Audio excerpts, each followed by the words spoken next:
ദാവീദ് രാജാവിന്റെ കുടുംബത്തിൽ ജോവാക്കിമിന്റെയും അന്നയുടെയും മകളായി കന്യകാമറിയം ജനിച്ചു.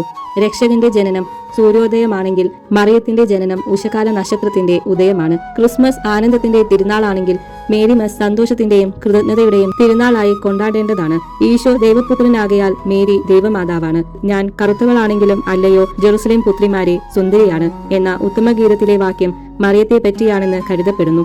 6-ാം നൂറ്റാണ്ടിൽ ജെറുസലേമിൽ പരിശുദ്ധ മറിയത്തിന്റെ മാതാപിതാക്കളുടെ ഭവനം നിലനിന്നിരുന്ന സ്ഥലത്ത് ഒരു ദേവാലയം പണിയപ്പെടുകയും അത് പിന്നീട് ഒരു ബസ്ലിക്കയായി മാറുകയും ചെയ്തു. ജെറുസലേമിലാണ് പരിശുദ്ധ കന്യകയുടെ ജനന തിരുനാൾ ആദ്യമായി ആഘോഷിച്ചു കാണുന്നത്.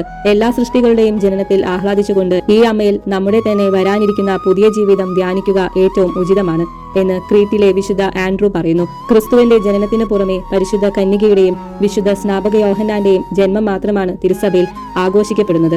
ഈ വിശുദ്ധർ രണ്ടുപേരും രക്ഷാകര ചരിത്രത്തിൽ വഹിച്ച പങ്ക് വളരെ വലുതായതുകൊണ്ടാണ് അവരുടെ ജനനം ആഘോഷിക്കുന്നത്. ദൈവമാതാവ് സ്വർഗത്തിലേക്കുള്ള ഗോവണിയാണ്. ഈ ഗോവണി വഴി ദൈവം ഇറങ്ങി വന്നത് മനുഷ്യർ മറിയം വഴി സ്വർഗത്തിലേക്ക് കയറിപ്പോകാനാണ്. വിശുദ്ധ അംബ്രോസിന്റെ വാക്കുകളാണിത്.